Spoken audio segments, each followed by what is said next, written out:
So just got a question that said, um, help, like someone stole my idea and now they're advertising it as the first. So this is something that happens quite a bit of time. I will warn you, as I've probably helped or worked on or like advised on or built programs for hundreds of companies, you have to realize that it's very unlikely that you're the first one to arrive at your idea. You might be the first one. So, like these people advertising themselves as the first, and you think that they stole your idea. That actually could be true that they stole your idea, but they're likely not the first, and you're likely not the first. Throughout history, you got to think there are billions of people on this planet. The idea that you're the only person that came up with an idea is almost never true. Now, you might be the best person at executing that idea, and that's what venture capitalists are for. But in reality, you have to get rid of that notion that you're the only one that has your idea, and that if anyone else launches it, even if you've talked to them previously, that they stole your idea. A lot of times people will talk to you and you'll tell them your idea, and you don't even realize that the reason that you two are talking are because you have similar tastes or you're from similar backgrounds, and therefore you likely will come up with similar ideas, because people who have similar backgrounds, especially professionally speaking, typically will come up with the same idea. It's like, for instance, I'm a black founder in Atlanta, right? Let me tell you how many times I've come across the idea of, I will help you raise your funding and get rid of warm intros. I've seen it so many times. And every single time someone pitches me on it, they think that they're the first one to pitch me on it.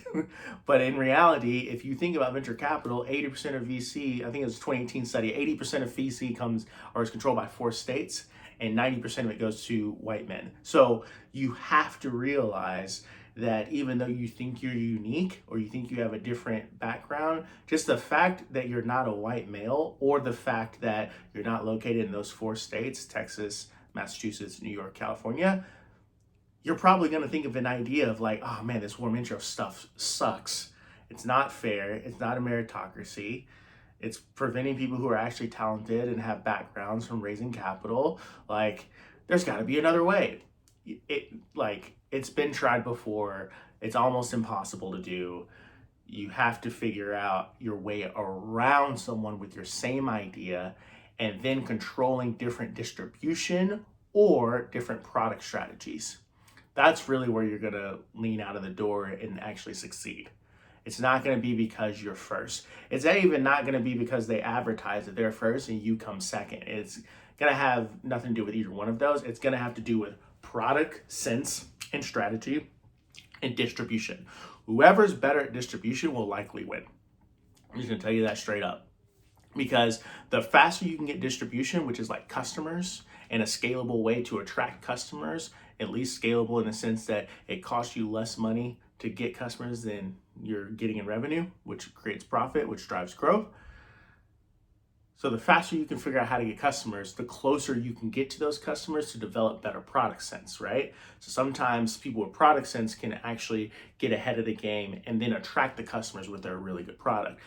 But if they don't attract customers, it's gonna be really hard for them to make money. So it's always better to figure out that if you have a better, they call it like a flywheel or a better mousetrap, to be able to bring customers in so that you can learn from them and refine and develop your product sense. So don't freak out if someone has your same idea, even if you've already talked to them about it, because it'll feel like they stole it, but in reality, they're not gonna execute it like you would. And unless you were actually a co-founder of that company and they kicked you out and then said that they were the first company, like it's very unlikely they're gonna have the same product sense either. So focus on distribution, focus on product sense. I'm sure that there will be some point of differentiation if you decide to launch that business. Also, last note, why haven't you started it yet? That's like kind of one-on-one. If you had the idea and they stole it from you, that means that they moved faster than you did. And that is something to ask yourself about, because if you are letting people outwork you or you're letting people outcourage you, I guess you could say, then that's an issue.